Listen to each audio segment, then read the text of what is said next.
আবারও তোমাদের সবার জন্য রয়েছে দারুণ একটি খারাপ খবর। আবারও শেষ হতে চলেছে খুবই জনপ্রিয় একটি ধারাবাহিক। একসময় চ্যানেল টপার ছিল এই ধারাবাহিকটি, কিন্তু বর্তমানে টিআরপিতে খুবই খারাপ ফল করার জন্য চ্যানেল এবার সিদ্ধান্ত নিয়েছে এই ধারাবাহিকটিকে শেষ করে দেওয়ার। কোন ধারাবাহিকের কথা বলছি এবং কবেই বা শেষ হতে চলেছে এই ধারাবাহিকটি, তার সব কিছু অফিসিয়ালি আপডেট আজকে আমি তোমাদেরকে এই ভিডিওতে দিতে চলেছি। তবে তার আগে আমি তোমাদের একটি ঘোষণা করতে চাই, এবার থেকে বাংলা সিরিয়াল সম্পর্কিত সব রকমের খবর তোমরা পেয়ে যাবে আমার হোয়াটসঅ্যাপ চ্যানেলে। টলিউড টিভি নামে হোয়াটসঅ্যাপ চ্যানেলটি রয়েছে এবং সেখানে গিয়ে কোনো ভিডিও না দেখেই পোস্টের মাধ্যমে তোমরা জেনে নিতে পারো বাংলার ধারাবাহিক সম্পর্কিত সব রকমের খবর। তার লিঙ্ক ডিসক্রিপশানে দেওয়া আছে, তাই তাড়াতাড়ি গিয়ে ফলো করে দাও আমার হোয়াটসঅ্যাপ চ্যানেল টলিউড টিভি। এবার ফিরে আসা যাক ভিডিওর মূল বিষয়বস্তুর উপর। শেষ হতে চলেছে খুবই জনপ্রিয় একটি ধারাবাহিক। একসময় চ্যানেল টপার ছিল এই ধারাবাহিকটি, কিন্তু সব দিন যে একটা কোনো ধারাবাহিক টিআরপিতে ভালো জায়গায় থাকবে কিংবা রাজত্ব করে চলবে সেটা হয় না।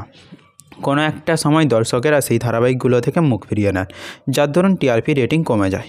তবে বহুদিন চলার পর যদি এই টিআরপি রেটিংটা কমে যায় তাহলে সে নিয়ে কোনো আক্ষেপ থাকে না ফ্যানেদের মনে, কারণ একটা জিনিস খুব বেশি দিন চলাও ঠিক নয়। একটা সময় যেরকম শুরু হয় ঠিক একটা সময়ও শেষ করা উচিত। আর তেমনই হতে চলেছে বাংলার একটি খুবই জনপ্রিয় ধারাবাহিকের ক্ষেত্রে। আর সেই ধারাবাহিকটির নাম হলো কালার্স বাংলা চ্যানেল টপার ধারাবাহিক তুমি যে আমার মা ধারাবাহিকটি।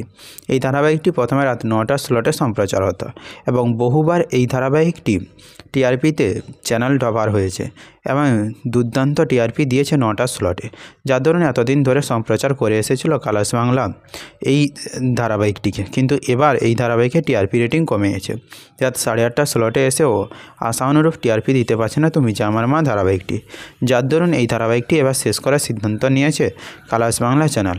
এবং গত 25 জানুয়ারি এই ধারাবাহিকটি শেষ শুটিং করে ফেলেছে কলাকুশলীরা। এই ফেব্রুয়ারি মাসেই আশা করা যাচ্ছে 9 কিংবা 10 ফেব্রুয়ারির দিকেই হয়তো শেষ টেলিকাস্ট হয়ে যাবে তুমি যে আমার মা ধারাবাহিকটি।